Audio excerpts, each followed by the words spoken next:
High guys, welcome back to my channel glam Purvi. This is Purvi আর নিয়ে চলে এলাম আবার একটা নতুন ব্লগ নিয়ে। আর আমার ফেসবুক পেজে নতুন হলে পেজটা ফলো করে নেবেন, আর ইউটিউব চ্যানেলে দেখলে চ্যানেলটা সাবস্ক্রাইব করে নিতে ভুলবেন না। তো আজকে ছিল জামাই ষষ্ঠী। আমরা অ্যাজ আ আনম্যারিড কাপল কীভাবে আমরা জামাই ষষ্ঠীটা সেলিব্রেট করলাম বাড়িতে সবাই বড়োদেরকে নিয়ে, সেটাই আজকে এই ব্লগে শেয়ার করব। আজকে ফার্স্টেই ডিসাইড করেছিলাম একটু ফ্রুট কাস্টার্ড বানিয়ে ফ্রিজে রেখে দেবো, তাই জন্য আমি স্টার্ট করে নিয়েছি ফ্রুট কাস্টার্ড বানানো। নানা রকম ফ্রুটস আমি কেটে নিয়েছি, সাথে ছিল নানা রকমের ড্রাই ফ্রুটস।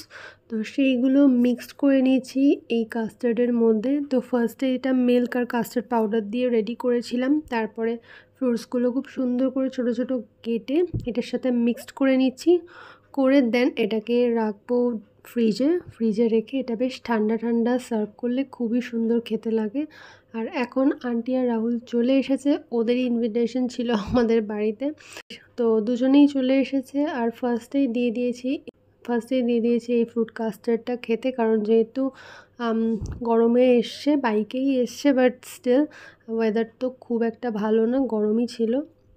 ফার্স্টেই আমরা কাস্টার্ড দিয়েছি, আর এখানে সুন্দর করে একটা আমি লাইম সোডা বানিয়েছি, এটার মধ্যে লেমন, একটু ব্ল্যাক পেপার, তার সাথে সল্ট আর একটুখানি চাট মশলা দিয়ে বানিয়েছি, দারুণ খেতে হয়েছে। আর এখানে বানাচ্ছি মাটন কষাটা রেডি হচ্ছে, বাট আমি মাটন খাই না, তো যেহেতু ও খেতে খুবই ভালোবাসে তাই জন্য স্পেশালি ওর জন্য বানানো হয়েছে। আমি মাটন খাবো না, আমি জাস্ট ফিশ খাবো। তো মাটনটা আমিই বানালাম, তাই জন্য কেমন হয় দেখা যাক। আমি ওর জন্য রান্নাটা করলাম, বাট আমি মাটন খাই না, আমি জাস্ট চিকেন আর ফিশ এগুলো খাই, বাট চিকেনটাও আস্তে আস্তে ছেড়ে দেওয়ার প্ল্যান রয়েছে।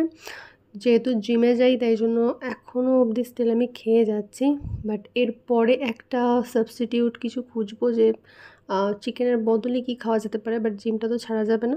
তো এখন আমরা লাঞ্চের জন্য সবাই মিলে বসে পড়েছি।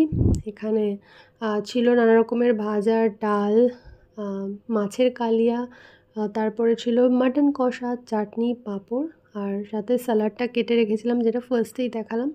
আর বেডে বসে খাওয়ার মেইন রিজন হচ্ছে আমার রুমে এসি লাগানো, ডাইনিংয়ে এসি নেই, তাই জন্য এত গরম পড়েছে, ডাইনিংয়ে গিয়ে আর খেতে ইচ্ছাই করছিল না, তাই সব কিছু একদম কিচেন থেকে একটা একটা করে এনে এখানেই বেডের মধ্যে আমরা টেবিল ক্লথ পেতে খাচ্ছি।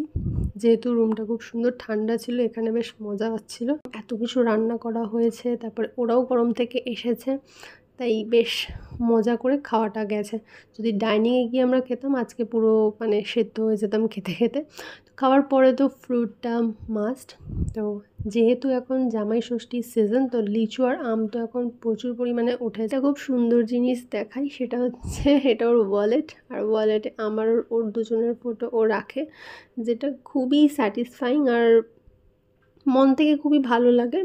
তো তাই জন্য একটু শেয়ার করলাম আপনাদের সাথে যে আপনাদের প্রিয় মানুষ ওয়ালেটের ফটো রাখে নাকি, সেটাও আপনারা কমেন্টে শেয়ার করতে পারেন। ফার্স্টেই আমি লিচু আর লেবুটা কেটে রেখেছিলাম, দেন তার সাথে একটু জাম নিলাম, জামটা ওরা এনেছিল, জামটা খুবই টেস্টফুল ছিল, লিচুগুলো খুবই মিষ্টি ছিল। তো এই ফ্রুটসগুলো তো গরমকালে মাস্ট খাওয়াটা, আর খেতেও সত্যি বলতে ভীষণই টেস্টি। তো এই ফ্রুটসগুলোকে কেটে সুন্দর করে সাজিয়ে নিলাম, আর তার সাথে ছিল একটা বড় সাইজের আতা, এটা এনেছিল বাবা। তো এটা খুব সুন্দর করে কেটেই খাওয়া হবে। ফার্স্টে আমি আতাটাকেই দেখিয়ে দিচ্ছি, কারণ আতাটা এত সুন্দর দেখতে, বড় একদম শেপের, আর দেখতে বেশ ইউনিক লাগছিল, তাই জন্য আমি এটা পুরোটাই গোটা হিসেবে শ্যুট করেছি। আর এখন ইনস্টামার্ট থেকে এই জিনিসগুলো অর্ডার করেছি। এটা হচ্ছে আমার পিনাট বাটার শেষ হয়ে গেছে, আমার এটা চকলেট ফ্লেভারের পিনাট বাটার, আর তার সাথে এই চকলেট সিরাপটা, এটা আমি আইসক্রিমে দিয়ে খেতে খুব ভালোবাসি, তাই এই দুটো অর্ডার করে দিয়েছি। আর ওরা এনেছিল বেকড রসগোল্লা, লস্যি, আর ফ্রুটসও এনেছিল আমার জন্য, কাজু বরফি। তো এইগুলো এখন ফাইনালি একটা একটা করে খাওয়া হবে। আর আমরা এখন এসেছি একটা সোনার শোরুমে, সেখানে এসে আমরা এই ডায়মন্ড সেকশানে হীরের আংটিটা ওর জন্য দেখছি, ওকে জ্যোতিষী বলেছে হীরের আংটিটা পরতে। এটা 55 to 60 সেন্টের মধ্যে আই থিঙ্ক ছিল, 2 লাখসের ওপরে প্রাইস পড়বে, তো এটাই নেওয়ার চিন্তাভাবনা করা হচ্ছে। এটা শোরুমে দেখে নেওয়া হলো। আর এখন বাড়ি ফিরতে ফিরতে বিশাল জোরে বৃষ্টি এসে গেছে। আমরা এখন দাঁড়িয়ে ওয়েট করছি, দেন বাড়ি ব্যাক করব।